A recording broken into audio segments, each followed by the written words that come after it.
Hello students.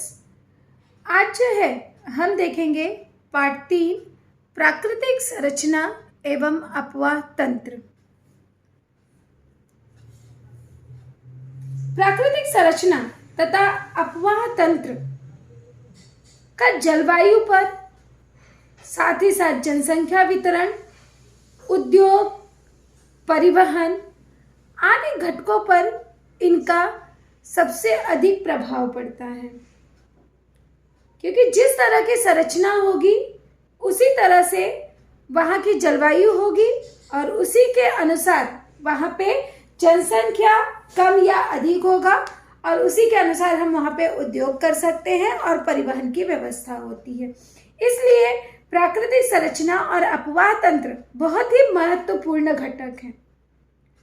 और प्रस्तुत प्रकरण में हम जो है भारत और ब्राजील इन दोनों देशों की प्राकृतिक संरचना और अपवाह तंत्र का तुलनात्मक अध्ययन करेंगे और इस माध्यम से हम दोनों देशों की जलवायु, जनसंख्या वितरण, अर्थव्यवस्था एवं व्यवसाय, परिवहन एवं संचार आदि की समानता और उसके अंतर, दोनों में भारत और ब्राजील दोनों की प्राकृतिक संरचना और अपवाह तंत्र में क्या समानता है और क्या विषमता है, क्या अंतर है, उसको हम समझने का प्रयास करेंगे। दोनों देशों के तुलनात्मक अध्ययन के कारण हमें अन्य देशों की बातों को भी समझने में सहायता मिलती है। इसलिए हम इन दो देशों के बारे में तुलनात्मक अध्ययन करेंगे। तो सर्वप्रथम ये जो है, ये हमारा है भारत देश। ये भारत का प्राकृतिक संरचना का मानचित्र है और यह जो है हमारा है ब्राजील देश। यह है ब्राजील का प्राकृतिक मानचित्र। तो इस तरह से हम भारत और ब्राजील इन दोनों देशों के बारे में अध्ययन करेंगे। सर्वप्रथम हम देखेंगे कि भारत को प्रमुखतः किन घटकों में बांटा गया है। उसके बाद हम ब्राजील के बारे में अध्ययन करेंगे। तो सर्वप्रथम हम भारत की प्राकृतिक संरचना के बारे में देखेंगे। तो भारत जो है इसे प्रमुखतः 5 भागों में बांटा गया है। ये भारत देश जो आपको दिखाई दे रहा है उसका मानचित्र, उसे प्रमुखतः 5 भागों में बांटा गया है। सर्वप्रथम भाग जो है, ये पूरा भाग आपका है हिमालय। ये पूरा भाग हिमालय का कहलाता है। इसके बाद दूसरा भाग इसका है उत्तर भारतीय मैदानी प्रदेश। ये जो ग्रीन भाग दिखाई दे रहा है, यहाँ पर राजस्थान से लेकर असम तक का ये जो पूरा भाग है, इस भाग को हम कहते हैं उत्तर भारतीय मैदानी प्रदेश। तीसरा भाग जो है, ये जो प्रायद्वीपी तीसरा भाग, ये जो त्रिभुजाकार दिखाई दे रहा है, यह जो भाग है यह हमारा है प्रायद्वीपी भाग। इसे कहते हैं प्रायद्वीपी भाग, जो कि त्रिभुज के आकार का हमें दिखाई देता है। इसके बाद चौथा भाग है तटीय प्रदेश। ये जो तट के पास के हैं, जैसे अरब सागर के तट के पास का जो क्षेत्र है, तो ये जो है हमारा पश्चिमी तटीय प्रदेश हो गया। जो पश्चिम में स्थित है वो पश्चिमी तटीय प्रदेश हो गया, और जो पूर्व में स्थित है वह हमारा हो गया पूर्वी तटीय प्रदेश। तो इस तरह से तटीय प्रदेश को 2 भागों में बांटा गया है, पश्चिमी तटीय प्रदेश और दूसरा है पूर्वी तटीय प्रदेश। इसी क्रम में आगे आता है द्वीप समूह। 5वां भाग जो है भारत की प्राकृतिक संरचना को अगर हम विभाजन देखते हैं तो उसमें 5वां प्रमुख भाग है द्वीप समूह का, जिसमें अरब सागर और यहाँ पर अंडमान निकोबार द्वीप, इन दोनों का समावेश है। यहाँ पर अरब सागर, और अरब सागर में आप देख रहे हो लक्षद्वीप समूह, और बंगाल की खाड़ी, बंगाल की खाड़ी में अंडमान निकोबार द्वीप समूह। तो इस तरह से अगर हम द्वीप समूह की बात करें तो यहाँ पर भारत के प्राकृतिक विभाग में हम लक्षद्वीप और अंडमान निकोबार द्वीप समूह के बारे में अध्ययन करेंगे। तो इस तरह से भारत की प्राकृतिक संरचना 5 भागों में विभाजित है। पहला हिमालय, जो आप देख रहे हो उत्तर में स्थित है, यह हमारा हिमालय का भाग हो गया, जो कि आपका जम्मू कश्मीर से लेकर उत्तराखंड तक है। उसके बाद आपका हो गया उत्तर भारतीय मैदानी प्रदेश। उत्तर भारतीय मैदानी प्रदेश यहाँ पर राजस्थान से लेकर यहाँ पर असम तक स्थित है।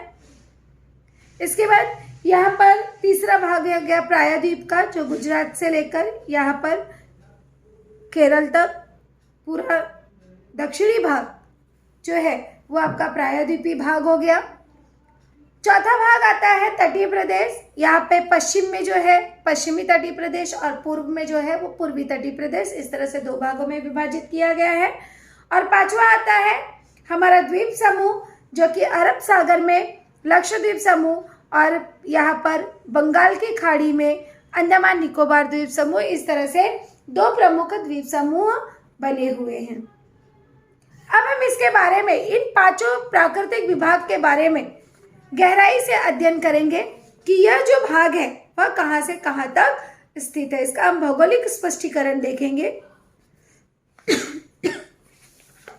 अब जैसे कि मैंने आपको आकृति में बताया, आकृति 3.1 में भारत की प्राकृतिक संरचना दी गई है और भारत को प्रमुखतः 5 भागों में विभाजित किया गया है, जिसमें हमारा पहला भाग है हिमालय, दूसरा हमारा भाग है उत्तर भारतीय मैदानी प्रदेश, तीसरा प्रायद्वीपीय भाग और चौथा तटीय प्रदेश और पांचवा है द्वीप समूह। अब इसमें से सर्वप्रथम हम देखेंगे हिमालय के बारे में। तो हिमालय के बारे में अध्ययन करेंगे कि हिमालय का भाग जो है वह कहां से कहां तक स्थित है। तो ध्यान में रखिए, हिमालय पर्वत अर्वाचीन वलित पर्वत है। अर्वाचीन अर्थात नई, प्राचीन का विरुद्धार्थी होता है अर्वाचीन। तो हिमालय पर्वत जो है ये एक वलित पर्वत है, क्योंकि यहां पर पहले पानी था, किंतु समुद्र की जो हलचल हुई, तो समुद्र की हलचल की वजह से वह सतह, जो समुद्री सतह था, वह एक दूसरे के नजदीक आता गया और उसमें उभार उत्पन्न हुआ और उस उभार के कारण हिमालय पर्वत का निर्माण हुआ। इसीलिए उसे कहा जाता है वलित पर्वत। तो यह जो है हिमालय पर्वत अर्वाचीन वलित पर्वत है, जो कि तजाकिस्तान के पामीर पठार से पूर्व तक हिमालय फैला हुआ है। अब ये जो भाग है हमारा, यहाँ पर है तजाकिस्तान। तो तजाकिस्तान से लेकर यहाँ पर तजाकिस्तान में है पामीर पठार। तो इस पामीर पठार से लेकर ये हिमालय पूरा हमारा पूर्व तक फैला हुआ है। ये पूर्व तक पूरा ये भाग जो आपको दिखाई दे रहा है, यह हमारा हिमालय का भाग है।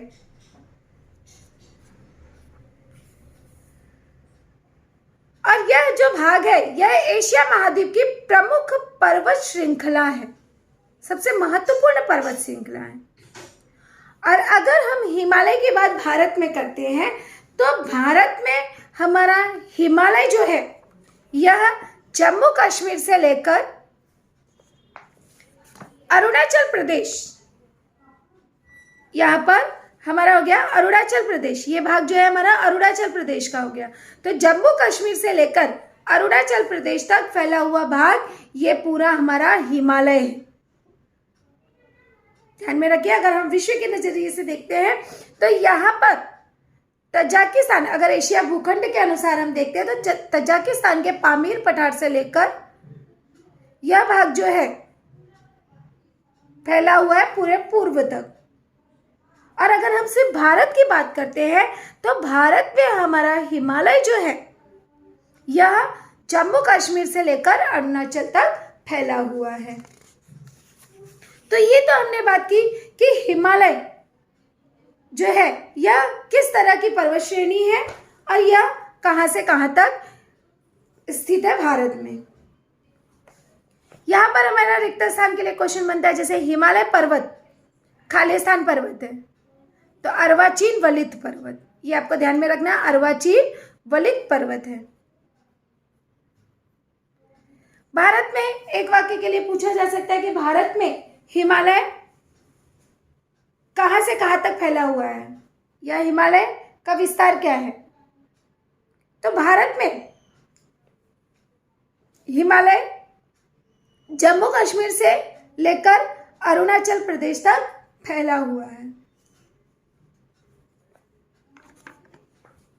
हिमालय की यह भी एक प्रमुख विशेषता है कि हिमालय में कोई एक पर्वत श्रेणी न होकर अनेक समांतर पर्वत श्रेणियों का समावेश है। समांतर अर्थात उसके साथ साथ, अब यहाँ पे एक पर्वत श्रेणी नहीं है, ये समांतर में कई सारी पर्वत श्रेणियां हैं। यहाँ पर ये हमारा समांतर हो गया, इस तरह से समानांतर पर, अर्थात साथ ही साथ ये कोई एक पर्वत श्रेणी पर स्थित नहीं है हिमालय, उसके साथ साथ कई सारी पर्वत श्रेणियां उसके समानांतर पर है। और शिवालिक सबसे दक्षिण पर्वत श्रेणी है। यहां पर शिवालिक पर्वत श्रेणी यह सबसे दक्षिण में स्थित पर्वत श्रेणी है, जो कि आपको यहाँ पे दिख रहा है शिवालिक पर्वत श्रेणी। ये शिवालिक पर्वत श्रेणी कई, क्योंकि कहा गया है हिमालय के साथ कई सारी समांतर में पर्वत श्रेणियां हैं, उसके समानांतर पर कई सारी पर्वत श्रेणियां स्थित हैं। तो सबसे दक्षिण में अगर आप देखते हो यहाँ पर ये सबसे दक्षिणी भाग हो गया, तो ये सबसे दक्षिणी भाग, क्योंकि इसका अगर हम हिमालय का देखते तो हिमालय का सिर्फ हिमालय की हम बात करते हैं तो हिमालय का यह उत्तरी भाग हो गया, यह दक्षिणी भाग हो गया, यह पश्चिमी हो गया और यह पूर्वी भाग हो गया। तो हिमालय के सबसे दक्षिण में शिवालिक पर्वत श्रेणी स्थित है। और ये जो है शिवालिक, ये सबसे नई पर्वत श्रेणी है। इसकी विशेषता है कि ये शिवालिक पर्वत श्रेणी सबसे नई पर्वत श्रेणी है। एक वाक्य के लिए यहाँ पर प्रश्न पूछा जा सकता है कि हिमालय के दक्षिण में सबसे नई पर्वत श्रेणी कौन सी है। तो हिमालय के दक्षिण में सबसे नई पर्वत श्रेणी शिवालिक पर्वत श्रेणी है, ये उसकी विशेषता है। और अगर अब शिवालिक पर्वत श्रेणी, ये जो शिवालिक पर्वत श्रेणी है, तो शिवालिक पर्वत श्रेणी से उत्तर की ओर, अगर हम उत्तर की ओर जाते हैं, ये इसका उत्तरी भाग हो गया, ये शिवालिक पर्वत श्रेणी का दक्षिणी भाग हो गया। तो अगर हम शिवालिक पर्वत श्रेणी की उत्तर की ओर जाते समय यहाँ पर लघु हिमालय, बृहद हिमालय या उसी को हिमाद्री कहते हैं, और हिमालय से परे अर्थात हिमालय के अलावा कई सारी पर्वत श्रेणियां मिलती हैं। ध्यान में रखिए, अगर हम शिवालिक पर्वत श्रेणी से उत्तर की ओर जाते हैं तो यहाँ पर हमें लघु हिमालय, इसके अलावा बृहद हिमालय जिसे हम हिमाद्री कहते हैं, और हिमालय से परे की अर्थात हिमालय के अलावा, क्योंकि पहले ही मैंने बताया कि इसके समानांतर में कई सारी पर्वत श्रेणियां हैं, कई सारी ऊंची ऊंची पर्वत श्रेणियां हैं, तो इसीलिए उससे परे भी कई सारी पर्वत श्रेणियां मिलती हैं। और ये श्रेणियां क्रमशः, ये जो श्रेणियां, ये जो हमें पर्वतमालाएं दिखाई देती हैं, ये क्रमशः नवीन से प्राचीन है, अर्थात नई से पुरानी है। और इन्हीं पर्वत श्रेणी को अलग अलग, ये जो पर्वत श्रेणी है शिवालिक के उत्तर की ओर जो पर्वत श्रेणियां हैं, उन्हें अलग अलग भागों में विभाजित किया गया है। जैसे पश्चिम हिमालय, ये जो कश्मीर का हिमालय दिखाई दे रहा है, यहाँ पे जम्मू कश्मीर, उत्तराखंड और हिमाचल प्रदेश, यहाँ तक का जो भाग है इसे कहा जाता है पश्चिम हिमालय। मानचित्र में दर्शाने के लिए भी पूछा जाता है पश्चिम हिमालय। तो पश्चिम हिमालय ये पूरा भाग अर्थात जम्मू कश्मीर, उत्तराखंड और हिमाचल प्रदेश, इसका जो भाग हो गया वो हमारा आता है पश्चिम हिमालय के अंतर्गत। इसके अलावा दूसरा भाग जो होता है वो हमारा होता है मध्य हिमालय। मध्य हिमालय अर्थात ये जो कुमाऊं का हिमालय है, ये कुमाऊं वाला भाग जो दिख रहा है इसे हम कहते हैं मध्य हिमालय, या इसी को कहा जाता है कुमाऊं हिमालय।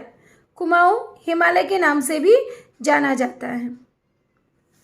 इसके बाद इसका तीसरा भाग जो है वह पूर्व में किया गया है। ये जो पूर्वी भाग है तो पूर्व की ओर किया गया है, जिसे पूर्वी हिमालय या असम का हिमालय, इसे हम पूर्वी हिमालय या असम के हिमालय के नाम से जाना जाता है।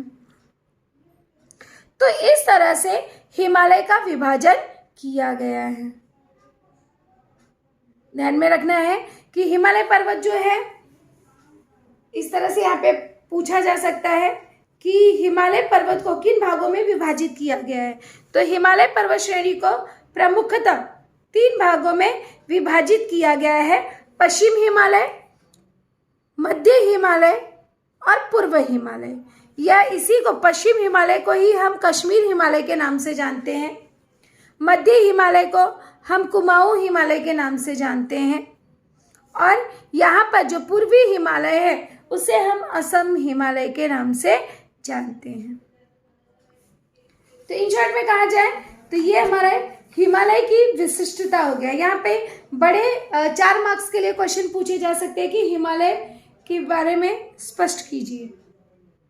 तो यहाँ पर आपको हिमालय की विशेषता बतानी है कि हिमालय जो है, हिमालय नामक प्राकृतिक विभाग भारत में जम्मू कश्मीर से लेकर असम तक फैला हुआ है। हिमालय की प्रमुख विशेषता है कि यह अर्वाचीन वलित पर्वत है और यह एशिया महाद्वीप का एक प्रमुख पर्वत श्रृंखला है। दूसरी बात ध्यान में रखना है कि हिमालय में शिवालिक सबसे दक्षिणी पर्वत श्रेणी है। इसके अलावा हिमालय को लघु हिमालय, बृहद हिमालय और हिमालय से परे इन पर्वत श्रेणियों में विभाजित किया गया है। इसके अलावा पश्चिम से पूर्व दिशा में जब हम जाते हैं तो हिमालय को पश्चिमी हिमालय, मध्य हिमालय और पूर्व हिमालय, इन भागों में इसका विभाजन किया गया है। अब हम इसी के साथ साथ इसका दूसरा विभाग देखेंगे, उत्तर भारतीय मैदानी प्रदेश, जो कि आपको यहाँ पर पूरा दिखाई दे रहा है, उत्तर भारतीय मैदानी प्रदेश। तो उत्तर भारतीय मैदानी प्रदेश की विशिष्टता देखेंगे कि उत्तर भारतीय मैदानी प्रदेश की क्या विशिष्टता है।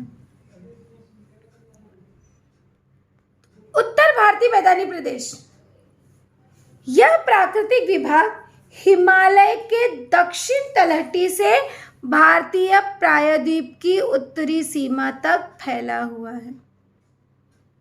अर्थात अगर आप मानचित्र के अनुसार देखते हो तो यहाँ पर आपको ध्यान से देखना है कि ये भाग जो है, जैसे मैंने पहले कहा, ये हमारा हिमालय है। तो हिमालय के दक्षिणी तलहटी से, ये हम हिमालय का उत्तर और ये दक्षिण हो गया, तो हिमालय के दक्षिणी तलहटी से प्रायद्वीप के उत्तरी, क्योंकि अगर हम प्रायद्वीप का भाग देखते हैं तो ये हमारा प्रायद्वीप का भाग हो गया। यहाँ पर मध्य प्रदेश से हम देखते हैं तो प्रायद्वीप का भाग हो गया। तो प्रायद्वीप का भी अगर आप देखते हो तो प्रायद्वीप का ये उत्तर हो गया और ये नीचे का भाग उसका दक्षिणी भाग हो गया। तो इसका विस्तार यही बताया गया है उत्तर भारतीय मैदानी प्रदेश का, कि उत्तर भारतीय मैदानी प्रदेश जो है यह हिमालय के दक्षिण से लेकर प्रायद्वीप के उत्तर में स्थित है। इसके साथ ही साथ यह भी ध्यान में रखना है कि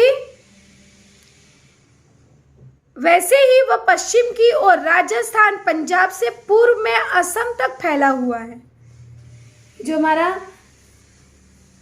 उत्तर भारतीय मैदान का विस्तार हमें दिखाई देता है, यह हमारा राजस्थान राज्य से लेकर यह असम तक फैला हुआ है। ये राजस्थान है, ये भाग जो है यहाँ पर, ये भाग जो है ये हमारा राजस्थान का भाग हो गया। तो ये राजस्थान से लेकर ये हमारा यहाँ पर हो गया असम, जो पूरा ग्रीन भाग दिखाई दे रहा है।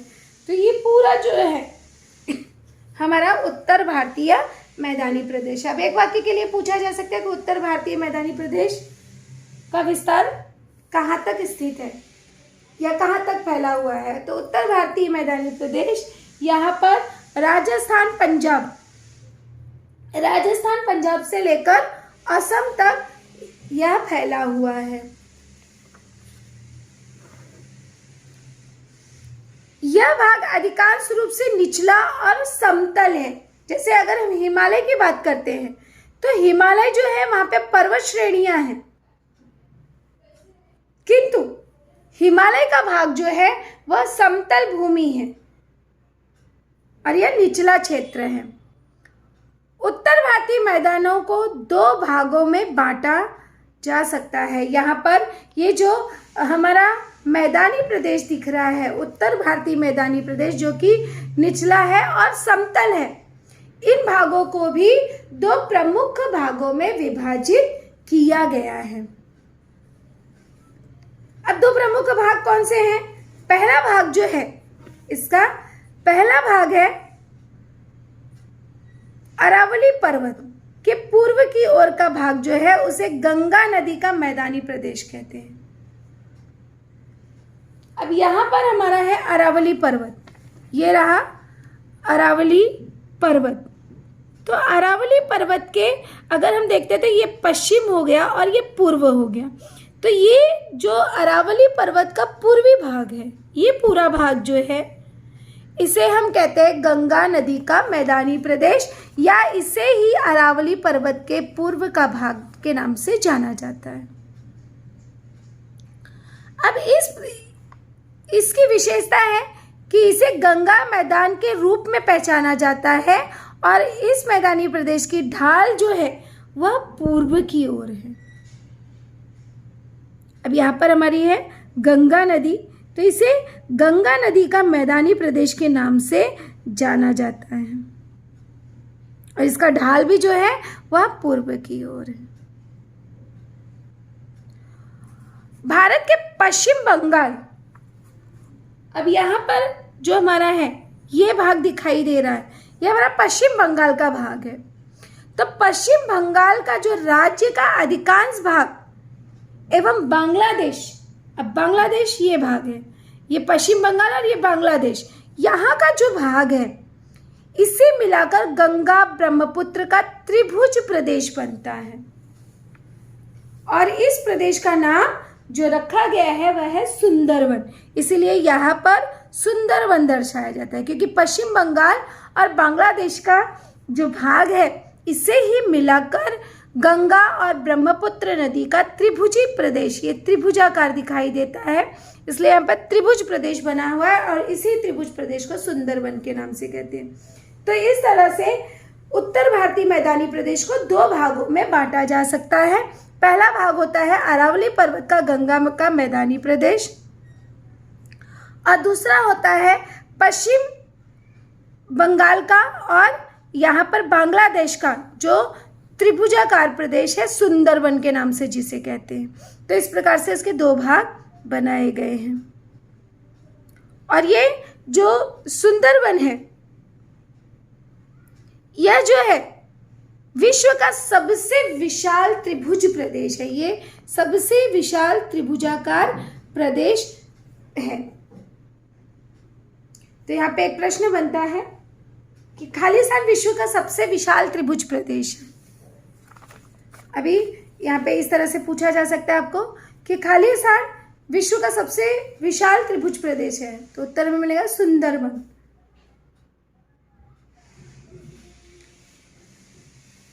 या इस तरह से पूछा जा सकता है कि सुंदरवन किसे कहते हैं, तो सुंदरवन अर्थात भारत के पश्चिम बंगाल राज्य का अधिकांश भाग एवं बांग्लादेश को मिलाकर गंगा ब्रह्मपुत्र का त्रिभुज प्रदेश बनता है और इसी को सुंदरवन के नाम से जाना जाता है।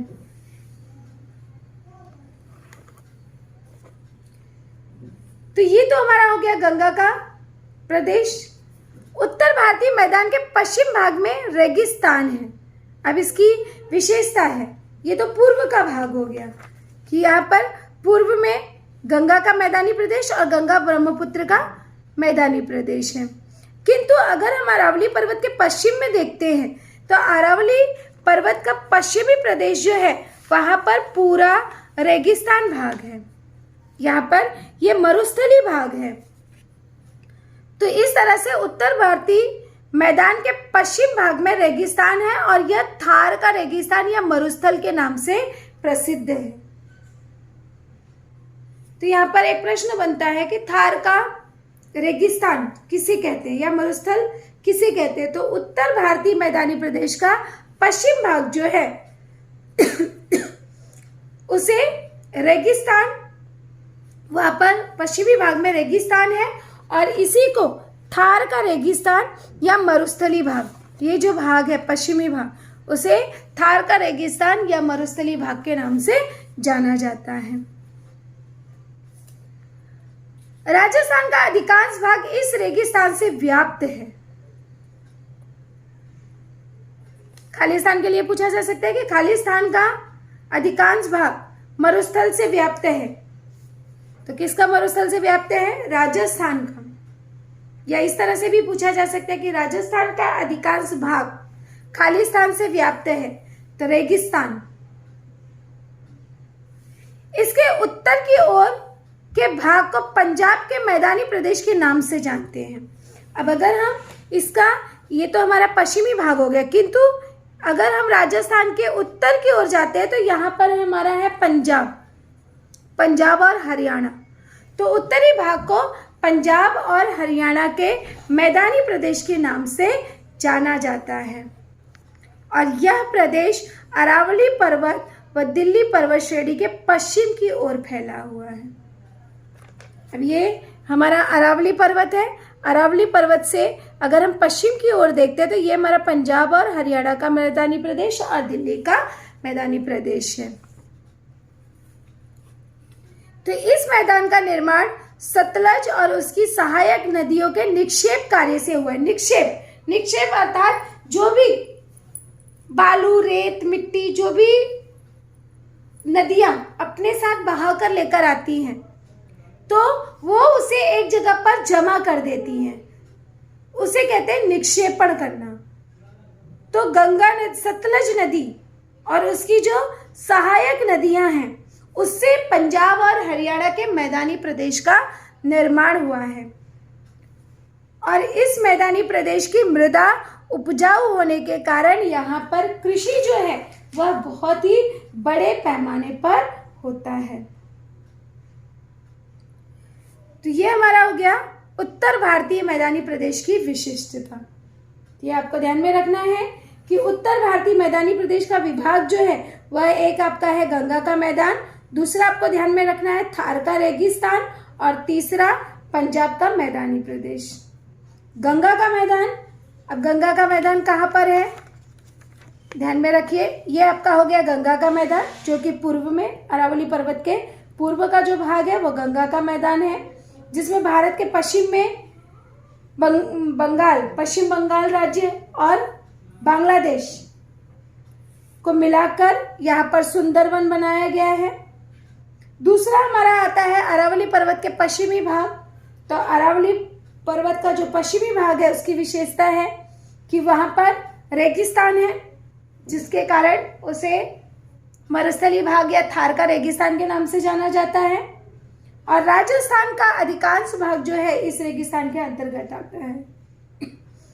तीसरा इसका भाग है कि पंजाब के मैदानी प्रदेश। अब पंजाब का मैदानी प्रदेश, इसकी विशेषता है कि मरुस्थल के उत्तर की ओर का भाग जो है वह पंजाब का मैदानी प्रदेश है।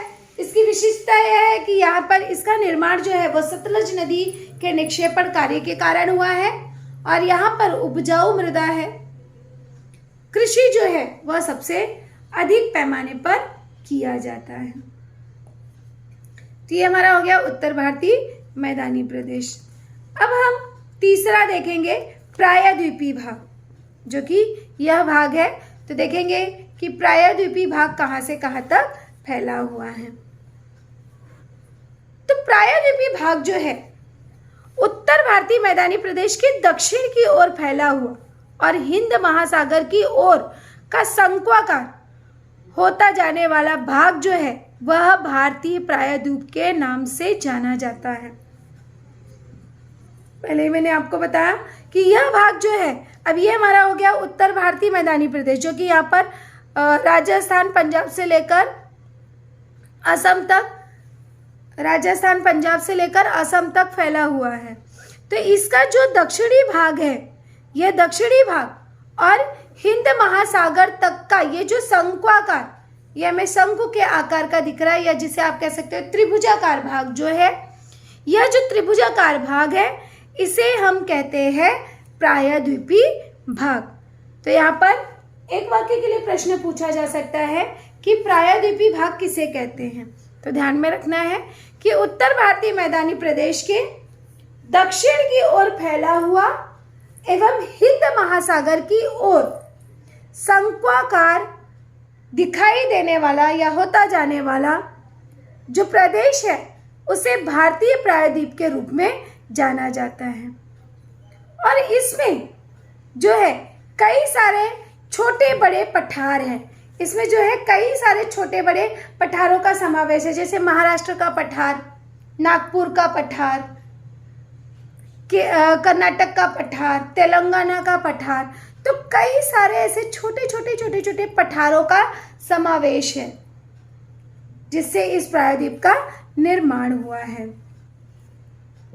इनमें से उत्तर की ओर का अरावली सर्वाधिक प्राचीन वलित पर्वत है, सबसे पुराना।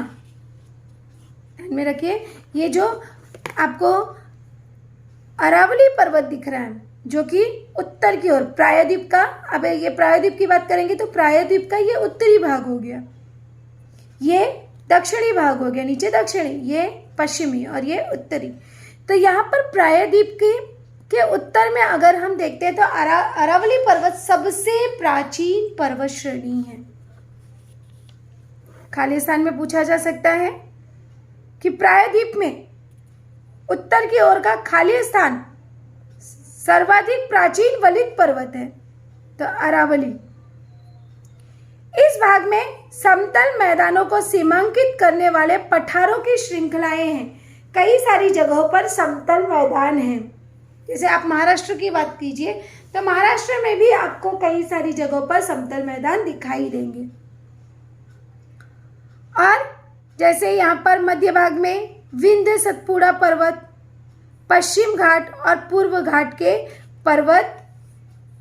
पर्वतीय प्रदेश हैं। तो यहाँ पर ये जो विंध्य पर्वत है इसका समावेश है। यहाँ पर घाट है, ये पश्चिम घाट हो गया और ये हमारा पूर्वी घाट है, इन सभी का समावेश होता है। तो इस तरह से प्रायद्वीप के विषय में हमें ध्यान में रखना है कि प्रायद्वीप जो है उत्तरी भाग में अरावली पर्वत यहाँ पर सबसे प्राचीन वलित पर्वत है, मध्य भाग में यहाँ पर विंध्य सतपुड़ा पर्वत, ये विंध्य सतपुड़ा पर्वत है, और पश्चिम में पश्चिम घाट है, पर्वत श्रेणियां हैं। और यहाँ पर इसकी विशेषता है कि कई सारी जगहों पर समतल मैदानों को सीमांकित करने वाले पठारों का समावेश है। अर्थात कई सारी जगहों पर पठार पाए जाते हैं जो समतल होते हैं, कुछ ऊंचाई पर होते हैं किंतु वो समतल होते हैं।